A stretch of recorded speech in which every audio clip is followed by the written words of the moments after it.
മൂവാറ്റുപുഴ ആശാപ്രവർത്തകരുടെ സമരം ചരിത്ര വിജയമെന്ന് doctor Mathew Kuzhalnadan MLA. ഒരു വർഷത്തോളം മഴയും വെയിലും സഹിച്ച് ആശാപ്രവർത്തകർ നടത്തിയ ഐതിഹാസിക സമരവും അവർ അനുഭവിച്ച കഷ്ടപ്പാടുകളും കണ്ണീരും തിരിച്ചറിഞ്ഞത് UDF നേതൃത്വമാണെന്നും അതുകൊണ്ട് തന്നെ UDF സർക്കാർ അധികാരത്തിലെത്തിയാൽ ആദ്യ മന്ത്രിസഭാ യോഗത്തിൽ തന്നെ ആശാപ്രവർത്തകരുടെ വേതനം 3000 രൂപ വർദ്ധിപ്പിക്കുന്ന തീരുമാനം കൈക്കൊണ്ടതെന്നും മാത്യു കുഴൽനാടൻ എം.എൽ.എ. പറഞ്ഞു.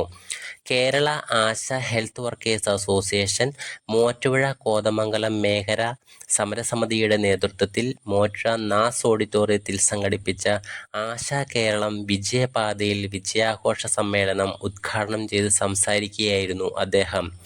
ആശാപ്രവർത്തകർ വിരമിക്കുമ്പോൾ ലഭിക്കേണ്ട സാമൂഹ്യ സുരക്ഷാ ആനുകൂല്യങ്ങളും പെൻഷൻ ഉൾപ്പെടെയുള്ള ക്ഷേമ പദ്ധതികളും ഭാവിയിൽ UDF സർക്കാർ നടപ്പിലാക്കുമെന്നും അദ്ദേഹം കൂട്ടിച്ചേർത്തു. സമ്മേളനത്തിൽ കേരള ആശാ ഹെൽത്ത് വർക്കേഴ്സ് അസോസിയേഷനേറ്റർ മോഹൻകുമാർ അധ്യക്ഷത വഹിച്ചു. സംസ്ഥാന വൈസ് പ്രസിഡന്റ് S. മിനി മുഖ്യപ്രഭാഷണം നടത്തി. സമരസമിതി നേതാക്കളായ panchayat vice president Sabu John, block member Ranikutty George, PSA Latheef, PK Chandrasekharan Nair, PC George, Seenath Azeez, Abdul Razak, Abdul Samad, Biji Manoj, KK Shobha, Reji Varghese, Rekha Suresh എന്നിവർ സംസാരിച്ചു.